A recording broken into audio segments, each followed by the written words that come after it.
Using a self-managed super fund to acquire property is not new. Borrowing within a self-managed super fund to acquire property certainly is, and has effectively been legislated back in 2007, September 2007. This offers a particularly useful way of using superannuation funds to undertake real estate investments. Effectively, in the past, super funds simply couldn't borrow except under very limited circumstances to buy assets of any type. Under rules that now operate, however, there's nothing really preventing a superannuation fund borrowing money, combining that with some of its existing cash assets, and then going and buying a rental property or a commercial property. This has the obvious advantages of allowing your fund to buy something which ordinarily you might not be able to acquire because the fund at that point doesn't have sufficient resources. The problem is basically that super funds are highly regulated, self-managed super funds in particular, and you need to be wary of the rules, and you need to dot I's and cross T's in terms of how you undertake and structure these sort of investment strategies. At its basic level, you can borrow money, buy an asset within a super fund.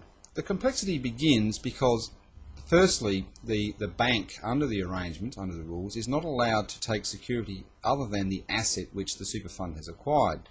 This is what's effectively referred to as a non-recourse type loan, and that can have some impact on the bank's lending criteria. The second thing is there are a lot of rules regarding the structure of these investment arrangements. For example, the asset can't be directly held by the super fund. It needs to be held in some trust structure. Now, these structures are not difficult to set up, but as you can imagine, it does add a layer of complexity to the arrangement. Next is the loan itself. This needs to be carefully thought through in terms of the super fund's ability to service that loan. And finally, of course, you need to be very careful that the asset you are acquiring, the investment strategy that goes with that, is in keeping with the fund's overall obligation to provide retirement savings to members. Having said that, it is a particularly useful strategy that allows a fund to acquire assets, particularly real estate. Moreover, part of one of the main issues with borrowing in particular is that you've got to service debt. Debt is useful, but it's got to be serviced, often the downside. If you think about it though, with a self-managed super fund, you're generally putting money into that fund through contributions, either through your business or your employer, or the fund's earning money from other assets, dividends, interest, rental, etc. Now, all that income, including contributions, can be used to service the loan the fund has. Now, this should allow you to set up a loan that the fund can easily maintain and pay, as well as ensuring that the fund puts a significant amount of cash assets towards the investment. So the loan shouldn't be overly large in terms of the ratio of the asset acquired to the debt used. But certainly a fund with $300,000 in assets buying a $500,000 property is not unreasonable. There are, as mentioned, complexities about establishing these structures, and this does raise questions about, is it correct, and will the ATO have a negative view on this, and am I taking risks by doing this? And these are certainly pertinent questions. One of the key ways of ensuring that you don't have the tax office offside on these arrangements is to ask for a private ruling. If you're undertaking an investment of this type, then putting the details of how you intend to structure this investment strategy, how you intend to establish your loan, the asset you're acquiring and so forth, and then applying to the ATO to rule on your position will give you a position that if the ATO agrees that you've met all the requirements of the law, that you know that the investment meets with effectively ATO approval.